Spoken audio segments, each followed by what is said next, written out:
Okay, Bismillahirrahmanirrahim. Assalamualaikum warahmatullahi wabarakatuh. We are from fifth group that consists of me, Lidan Alvina Fadani, and then Imam Berhaki, and the last Putri Wulandari. And today we would like to present about making curriculum vitae. So, you know that to get a job in office or in agency, we must submit a request or application to the employee department. Applications are not submitted orally, but in a writing in the form of job application letter. And the form of job application letter are increasingly diverse and their manufacture tends to be more practical. However, there are principal and main element of a job application letter that are maintained. As a consideration in making an answer from a company, usually people who apply for work attach several files in a job application letter. One of the files that is very important and always request is curriculum vitae or CV.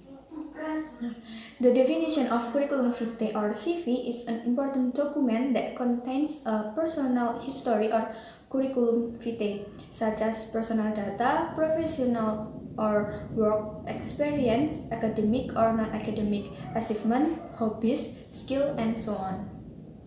Curriculum vitae, translated from Latin, means the course of one's life. Academics, scientists, and medical professionals use their CV to present a complete but succinct summary and highlight of their qualification. It is a living document that you will add to and revise over the lifetime of your career. Use it to clearly identify your qualification and emphasize your strength by presenting your education, skill, and achievement related to your academic work and volunteer experience.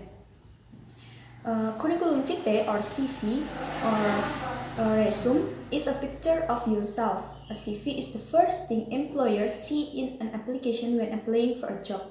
The existence of a CV is very crucial because it is through a CV that the company gets the first impression of us. It's like what we write in our CV is our effort and in self branding and marketing our expertise so that we are choose to be the right person to fill the required job position. Having an effective and attractive CV will increase your chance of getting your dream job. Therefore, apart from being able to complete a cover letter, it is hoped that we, as people who do not know anything, can write attachment properly and correctly. And then, how important it is use of this CV. CV plays an important role in hiring decision. In academic circle, curriculum vitae is sort and most suitable criteria of the candidate that fit the job description. Playing an important function, it is served in the most ideal case as a summary of the important and relevant aspect of the individual professional background and lists in detail all the academic achievements that have determined the individual career path as an academic, including as a method for evaluating performance and research result. For an academic and even for some academic, CV may represent a vanity item that brings about the individual's academic path, especially for recruitment purpose. This is because there tends to be a section on personal skill or qualities that highlight or praises a person positive quality. Every academic has a different capacity and has achieved unique and unparalleled personal achievement. In this case, the CV should not be used as a tool for comparison to eliminate competition, or as an exclusive or discriminatory tool, although unfortunately often plays this role in hiring decision. And then the importance first impression. Including a CV in a job application process is the main thing because before recruiters call you from an interview, they will see your CV first. The recruitment will try to see your personality from the sheet of paper that writes your life story. Indirectly, through your CV, you give the first impression to the recruiters. Selection activities is the process of finding suitable employees from several available candidates. The selection stage consists of receiving a CV or curriculum vitae. Then, candidates who criteria meet the company's expectation will be called to perform a number of tests. The HRD division will provide a written test or interview or other selection test process before the employee is accepted. Make sure you write a curriculum vitae that can recruiters interest in the reading your CV first compared to other people's CV. The trick is to design your CV attractively and different from the other, but still look professional. And then CV plays an important role in hiring decision. And discriminatory practice have been observed based on a person's name, gender, and race. In a recent meta-analysis of hiring discrimination application in monitoring groups experienced substantially additional discrimination after callbacks and significant less job over than those in compared majority groups. It is recommended that the CV should be updated to reflect the current status of the academic track. The importance of the renewal period will depend on the frequency of publication and the discipline. With individuals who publish actively need more frequent updates than those who do not publish as much. The CV must be complete and there should be no information gaps or information that is intentionally omitted, as long as other parties do not discriminate, for example, against minority. Okay, thank you. And the next material will be explained by Putri Wulandari. Halo, Assalamualaikum warahmatullahi wabarakatuh. I'm Putri Wulandari. I'm the second speaker from this group, and for today's, I will give a brief explanation about what to include in your curriculum vitae. Jadi, apa saja komponen-komponen yang ada di dalam curriculum vitae. Of course, all these components are not finite and should be tailored to the needs. Jadi, memang tidak harus ada semua di dalam suatu CV, dan harus disesuaikan dengan kebutuhan masing-masing. Nah, urutannya, hal yang terpenting itu berada di bagian atas dan bagian depan, sedangkan hal yang bagian yang kurang penting itu berada di bagian belakang dari CV. So, let's check out our first component, okay? The first one is personal contact information. Is located at the top of CV and it should include the name followed by contact details. Jadi ini informasi mendasar dari orang yang membuat CV. Jadi ada nama lengkap, misal ada asal universitas atau profesional di bagian apa, kemudian lalu lanjut kontak detailsnya kayak nomor telepon, kemudian email atau akun-akun Instagram atau akun sosial media seperti Instagram, Twitter, atau LinkedIn yang bisa dijadikan pertimbangan oleh perusahaan tempat apply-nya. Seperti itu. And then the second one is education atau riwayat pendidikan. Jadi list the degrees in reverse chronological order. Begin with the most recent degree, state the year of graduation in bold, followed by university and the location. Jadi di riwayat pendidikan ditulis secara urut mulai dari yang terbaru. Jadi gelarnya ditulis, kemudian berasal dari universitas mana, lalu lokasi universitasnya. Seperti itu. Kemudian say coursework, list all courses in groups that support and strengthen your professional, career, vocational, and or research objective. Jadi daftar-daftar kelas di universitas yang telah dilalui yang bisa saja mendukung adanya apply kalian. Misal saat kita ingin melamar dalam posisi translation, tentunya mata kuliah bernama Translation 1, Translation 2, kemudian mata kuliah linguistik itu pasti sangat dipertimbangkan apabila kita menuliskannya di dalam CV. Seperti itu contohnya. And then number 4, honors, achievement, and awards.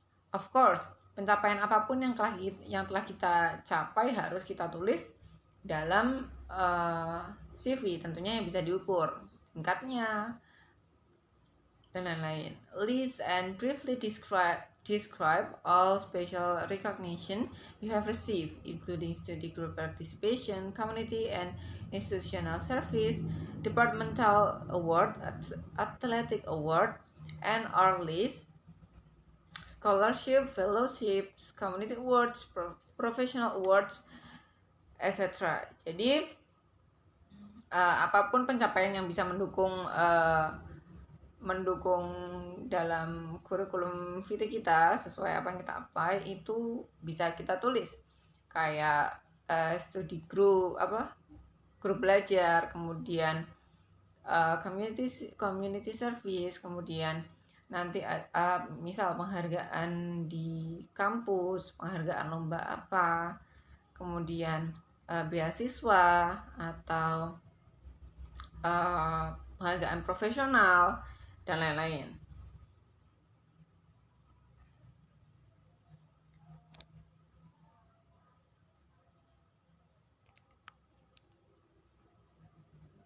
Okay, and then thesis or dissertation abstract. Summarize your thesis in a brief abstract. Include the full title and the date or term of completion.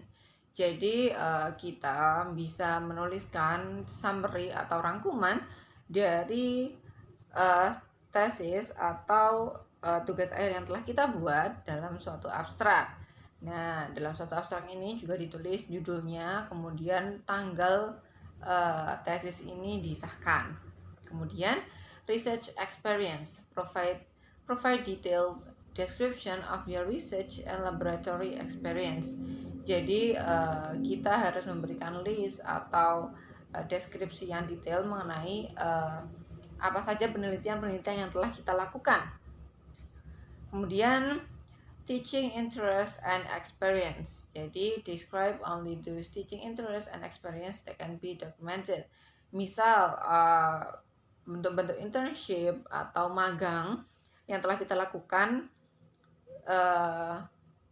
yang dapat mendukung kurikulum vitae kita. Misal pada saat ini saya mahasiswa jurusan Tadis Bahasa Inggris. Seluruh daftar magang saya itu saya tulis di dalam teaching interest and experience. Kemudian saat-saat di mana saya menjadi misal pemateri tamu dalam acara himpunan atau acara-acara studi grup kecil-kecil dalam ranah adik-adik SMP atau SMA, itu bisa saja kita tuliskan dalam teaching interest and experience. Kemudian specialist skills, describe in detail any interpersonal, leadership, organizational or analytical skills you have, as well as their applications and the context in which you have used them. Jadi skill-skill interpersonal, kemudian skill-skill dalam organisasi, problem solving, kepemimpinan yang dapat yang dapat dianalisis dan sesuai dengan apa yang kita apply, dan disesuaikan juga tentunya dengan konteks pekerjaan yang kita lakukan. Kemudian publications, presentation, works in progress. Jadi publikasi apa saja yang telah kita keluarkan, presentasi dan lain-lain itu bisa kita tulis dalam CV. If you have authored and co-authored publication, provide appropriate bibliographic descriptions, list unpublished manuscript only if they are actually being considered for publication. Jadi publikasi yang telah kita rilis sebelumnya, misal bentuknya jurnal yang di-upload di Google Scholar misal, itu bisa kita tulis dalam publication or presentations or work in progress di bagian CV. Okay. And then academic and work experience, tentunya setelah lulus, sebelum misal kita melakukan pekerjaan, mungkin ada pekerjaan lain atau side hustle yang kita lakukan, itu bisa kita tulis dalam hal ini. List all of your work experience including internship, summer jobs, and campus employment. Give brief but detailed description of your responsibilities. Misal karena kita jurusan bahasa Inggris, ada kalanya ada banyak internship mengenai misal translation book atau kita magang atau membantu petugas library yang ada di kampus, atau bentuk magang-magang lain, atau bentuk kerja kita, portofolio kita itu bisa dimasukkan dalam academic and work experience. And then professional association or scientific society. List any membership of organizations. Jadi kita perlu memberi apabila kita ikut dalam organisasi-organisasi yang dapat mendukung profesi kita, itu akan sangat bagus karena jadi apabila misal kita ikut dalam organisasi yang mendukung profesi kita, tentunya image kita akan terdukung dengan adanya organisasi tersebut. Dan apabila ada jurnal-jurnal atau update lagi mengenai pendidikan dan upgraded skills, kita bisa dapat keuntungan dari situ. Okay. And then background. In addition, this component might include information regarding citizenship, prologue, residence abroad, and or unusual educational or work experience. Jadi misal saya seorang orang Indonesia yang fasih berbahasa Jepang dan telah beberapa kali mengikuti program pertukaran pelajar atau translate dengan beberapa organisasi yang ada di Jepang. Misal itu bisa kita masukkan ke dalam background, walaupun misal yang kita daftarkan itu bahasa Inggris, translation bahasa Inggris, karena much more itu akan mendukung kita bahwa memberikan evidence atau bukti bahwa kita bisa melakukan translations atau interpreter lebih dari satu bahasa. Jadi ini bisa dimasukkan ke dalam bagian background.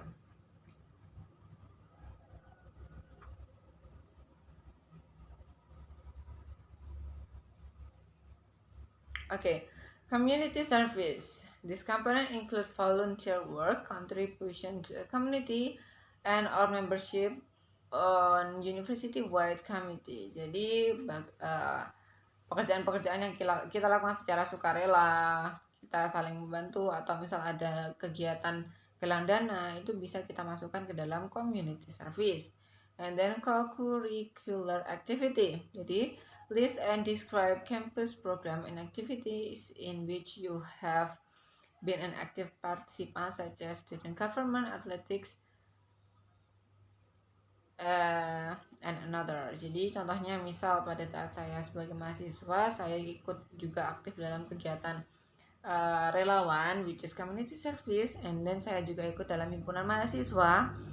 Kemudian saya ikut dalam language clubs dan academic clubs di dalam jurusan saya. Itu bisa dimasukkan dalam co-curricular activities. Kemudian interest. This component include avocations such as stamp collecting, chess, rugby, or another. Jadi interest atau kesukaan kita, mungkin hobi kita bisa kita masukkan ke dalam sini. Siapa tahu atau mungkin saja dapat memberikan bukti tambahan atau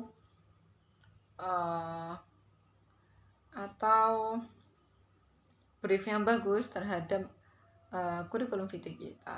And for the last, references or letters of recommendation. This component is entirely optional. However, if you choose to include references on your CV, list only the name and title of individuals you have asked to write recommendation for you. Jadi surat rekomendasi dan referensi ini biasanya tergantung perusahaan atau pihak di mana lowongan itu ada. Jadi misal mereka menggunakan syarat harus ada surat rekomendasi, jadi kita harus meminta seseorang untuk membuat surat rekomendasi agar dapat menjadi tambahan atau dukungan kepada kita supaya lebih gampang diterima dalam suatu job atau mungkin internship or another. Okay, and then do and don'ts yang ada di dalam CV.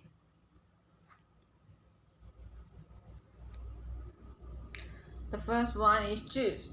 Highlight section headers in bold and leave spaces between paragraph. Jadi diberikan tanda antara bagian satu dengan bagian lainnya dan ada jarak dalam paragrafnya tersebut. Kemudian keep the left and right margins equal. Jadi jarak antara margin kanan dan kiri itu harus sama. Use clear unambiguous word. Jadi menggunakan kata-kata yang jelas dan tidak ambigu. Use the gerundive from ing such as marketing, managing, and planning. Jadi menggunakan gerund form dalam bentuk ing seperti marketing, managing, dan planning. And then simple phrases are best, avoid complicated one.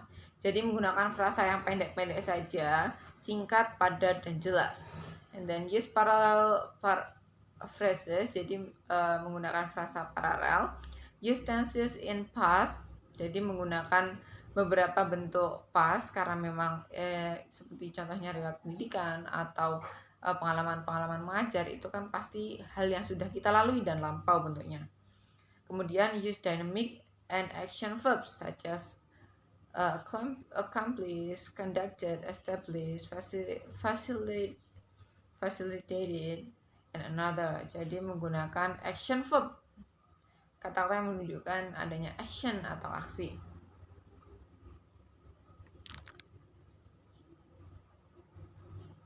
Kemudian be concise and economical with words. Jadi kita buat efektif kalimatnya, jangan terlalu boros dengan kata-kata. Yang penting maksud kita tersampaikan dengan baik, singkat, padat, jelas saja. State your attributes and major research interest. Jadi penelitian-penelitian yang telah kita lakukan itu jangan lupa dimasukkan ke dalam CV. Use reverse chronological order. Jadi diruntut supaya gampang dibaca, gampang ditelaah. Contohnya seperti tadi, education itu harus diruntut, atau pengalaman mengajar itu juga harus diruntut, misal menggunakan tahun paling tidak ya. And then use double spaces between section but single spaces within sections. Jadi menggunakan memberikan jarak yang lebih besar antara paragraf satu dengan paragraf yang lainnya, dan menggunakan jarak paragraf yang kecil dari baris satu ke baris selanjutnya di dalam satu paragraf. And then use capitals and bold text to highlight and avoid underlining. Jadi menggunakan kapital dan menggunakan huruf kapital dan juga menebalkan huruf, menggunakan bold untuk memberikan highlight dan avoid. Jadi usahakan jangan menggunakan underline atau garis bawah di dalam kata-katanya. Include your name on each page as a header. Jadi dalam header kita paling tidak ada nama kita. Jadi dokumen tidak terpecah-pecah dan benar-benar tahu kalau ini ternyata data dari saya sendiri. Seperti itu. And then indicate page number and date last revised on each page as footer. Jadi menggunakan page number atau nomor halaman dan juga tanggal terakhir direvisi CV tersebut dalam setiap paragraf di bagian bawah halaman. And then don'ts. Avoid assumptions, explain everything in a clear and concise manner. Jadi jangan menggunakan asumsi, kita menggunakan kata-kata yang sopan dan juga menjelaskan secara jelas. Don't use lengthy description, maximum is 6 lines. Jadi jangan menggunakan deskripsi yang terlalu banyak dan terlalu panjang, jadi paling banyak hanya 6 baris saja. Never use abbreviation unless absolutely available. If you do use them, always explain what they stand for. Jadi diusahakan tidak menggunakan singkatan, takutnya nanti misunderstanding. Jadinya kalau misal terpaksa menggunakan singkatan, pastikan memberikan penjelasan yang jelas setelahnya. And then don't underline or use full capitalization. Jadi jangan menggunakan garis bawah atau menggunakan huruf kapital semuanya. Usahakan jangan. Kemudian don't use the first person singular pronoun I or my. Jadi diusahakan tidak menggunakan I or my. Don't use gimmick like italic, columns, or graphic boxes. Jadi karena bentuknya ini resmi, jadi diusahakan jangan menggunakan sesuatu yang bentuknya mengganggu adanya struktur dari CV. Dan yang terakhir, don't include information on your religion, race, ethnicity, gender, age, or political preference. Jadi jangan menggunakan atau memasukkan unsur-unsur SARA ke dalam CV kalian. Okay, that's all for me. That's all apa saja yang harus ada di dalam CV dan beberapa tips do and don't yang bisa kalian gunakan atau hindari dalam pembuatan CV. I hope that will be a great explanation. Sorry if I have any mistakes. And next, the last speaker of my group is by Haki. The time is yours. Okay, the next, identifying competencies and skills. After you have explored the emotional dimension of preparing your CV, the next stage in creating an effective curriculum vitae involves delineating your competencies and skills. Competencies are what a person can do well. They include all the things that he or she has learned as a result of acquiring the skills through education, training, and experience. Okay, the first step, identify your competencies. The following classifications are meant to encourage you to take inventory of your competencies and skills, as well as to present them as effectively as possible on your CV. The effort has been made to define each competency that will be too restrictive or to place values on any competencies or skills or group or competency or skills. Using the list below as guide are several self-assessments that describe your competencies and skills. This list addresses perspective that is how one sees one's education and experience, or how one feels what one knows. The first categories of intellectual disposition, innate inclination toward ways of processing knowledge and information, and intellectual maturity, the ability to think critically about information will help you establish your competencies and skills. The second step, identify your skill. Record competencies and skills and their application in the following exercise.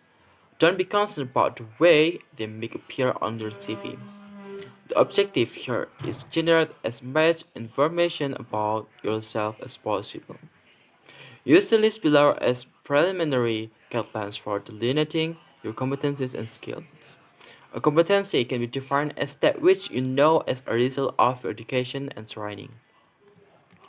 Competencies might include a specific body of knowledge that is boundaries that define traditional discipline.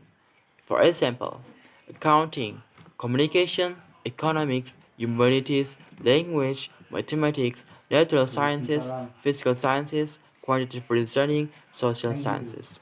The ability to use one's skills in a given context is called application. In other words, using the skill one has acquired through education or training constitutes the application of one's skills and knowledge. For instance, someone who is matured in language might be able to use his or her language skills to interrupt at an international conference. The steps third step determine level of proficiency. The following list will assist you in completing this exercise. On the lens provided, add other qualifiers that describe your degree of proficiency in using your skill. Okay, the next step is list your credential, articulate your skills. In this step, you need to provide information regarding the degrees, license, and certificates that you have learned. You should also consider the experience that are an integral part of acquiring those credentials. In addition, determine which of your skills are a result of your education and training. Okay, the last step is review. Review the worksheet and exercise you have completed in step 1 through 4. Summarize this information by writing your 5 most important competencies and skills, along with the level or degree of proficiency you have achieved in using them. To determine which skills are most important, you must consider which of your skills best correspond to those needs to perform the job or the position for which you are applying. Okay, friends, and the next, this is a complete example of curriculum vitae. This curriculum vitae from Agustina Zigu. There are some qualifiers of curriculum vitae. The first, there is education background, and then the next, there is research experience, and the next awards and work experience, and the last there is hobbies and outside interests. Now, so you can read our paper. If you have any questions, you can ask in our discussion. I think enough for our presentation today, and then